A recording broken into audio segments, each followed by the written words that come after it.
I've been waiting all night for you to tell me what you want. Tell me that you need me. I've been waiting all night for you to, tell me what you want, yeah. I've been waiting all night for you to tell me what you want. Tell me that you need me. I've been waiting all night for you to, tell me what you want, yeah. Want, yeah, want, yeah, want, yeah, want, yeah, want, want, want, want, want, want.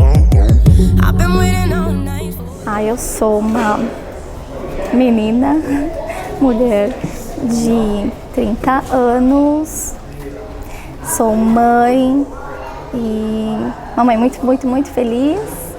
Eu fui mãe aos 20 anos e me dediquei muito à minha filha, à maternidade, que era uma coisa muito nova para mim. Eu não tinha nenhum parente com criança. E aí tudo novo, depois dessa fase, eu comecei a me dedicar bastante ao meu trabalho, que é através dele que vem as minhas conquistas. E aí, depois de 8 anos, eu resolvi ter o Gustavo.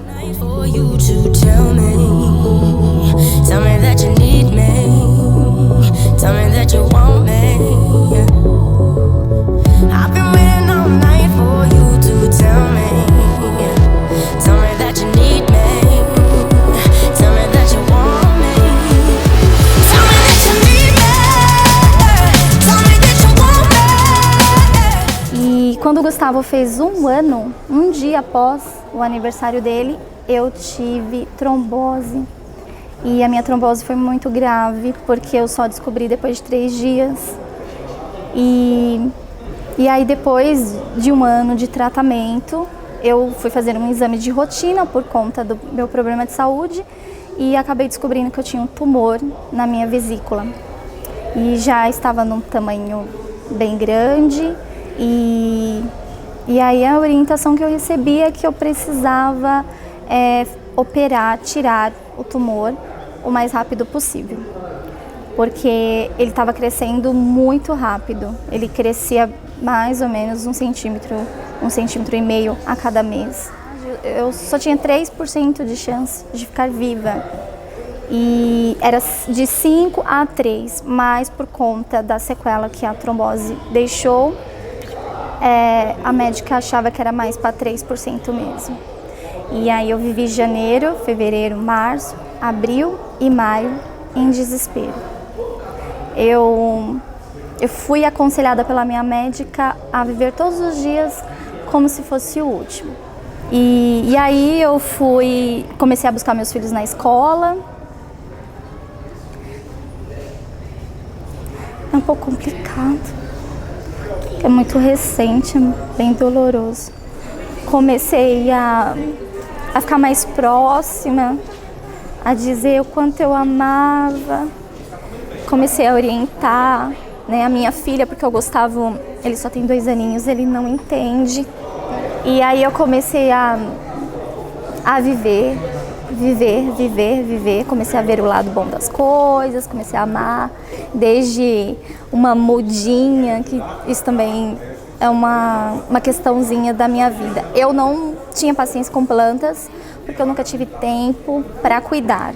Eu sempre trabalhei demais para ter uma vida mais confortável, ter condições para dar uma vida melhor para os meus filhos. E aí passou o mês de janeiro, fevereiro, março. Quando chegou no mês de abril, eu senti muito, porque eu comecei a perceber que eu só tinha 1 mês, talvez, de vida. A médica chegou a dizer que só por um milagre eu ficaria viva.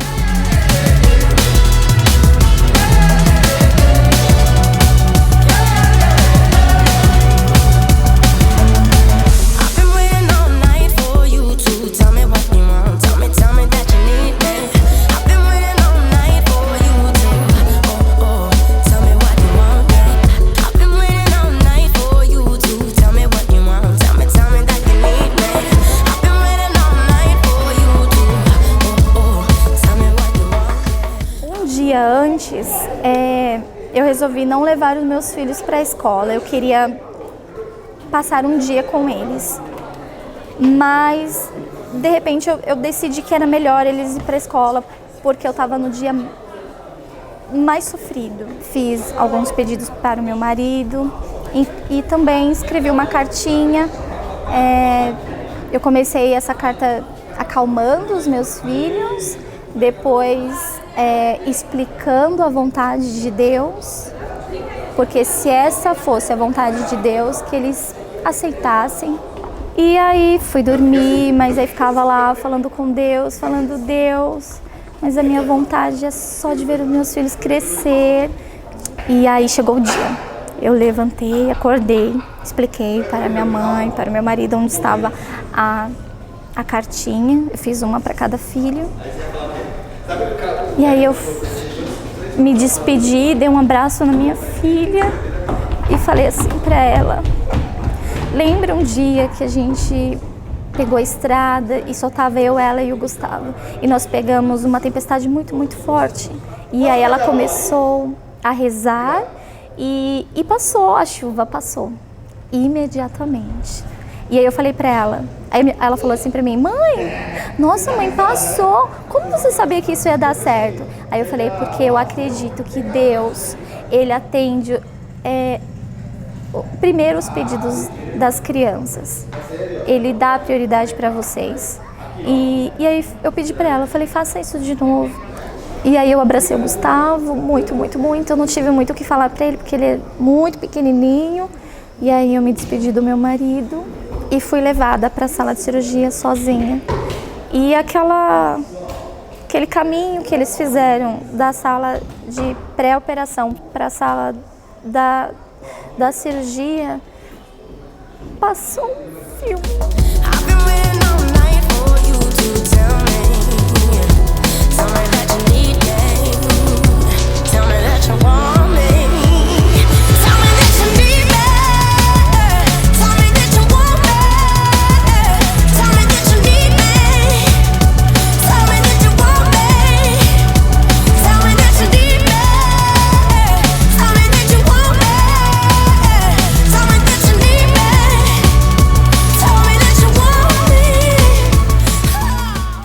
Perguntei assim pra ela: se eu morrer, eu vou sentir? Ela disse: não. Não, porque você vai estar com anestesia geral e você não vai sentir. E ali, por incrível que pareça, depois de tantos meses de sofrimento, de tantos dias de sofrimento, exatamente naquele momento eu comecei a me acalmar. E o anestesista viu, né, a minha situação, e aí ele pegou e me deu um beijo na testa. Ele foi muito carinhoso comigo, e aí ele falou: olha, agora você vai dormir, tá? Eu pensei que eu fosse sonhar, né? Mas eu não sonhei. Eu senti por muito tempo a presença do Gustavo. Eu via ele de pertinho. E eu ficava olhando para ele, e ele com um semblante muito tranquilo, muito leve, muito doce. E aí, quando a anestesia estava passando, eu comecei a ver uma luz pequena, laranja, e essa luz... Eu comecei a ver essa luz e aí eu não conseguia entender, eu não entendi e nem sentia se eu estava viva. E aí eu comecei a tentar ver mais do que eu conseguia. E eu tentava, e essa luz foi ficando um pouco mais clara, um pouco mais clara. E quando eu vi um pouco dos aparelhos médicos, eu senti que eu estava viva. Aí meu marido foi o primeiro a me ver, mas quando eu fui para casa, que eu vi os meus filhos, eu tive aquela mesma sensação de quando a gente tem quando eles nascem. Aquela sensação feliz do toque.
vocês estão vendo esse vídeo é porque a cirurgia deu certo, graças a Deus. E eu quero que vocês saibam que eu vou estar hoje e por toda a vida com vocês. Eu vou ver vocês crescerem, estudarem, se formarem, se casarem e ter filhos. A nossa família vai ser uma família bem maior que essa e nós vamos ser muito, muito, muito felizes. E graças a Deus eu estou bem, estou viva e eu tenho a permissão de poder estar com vocês. Eu tô de volta pra vida.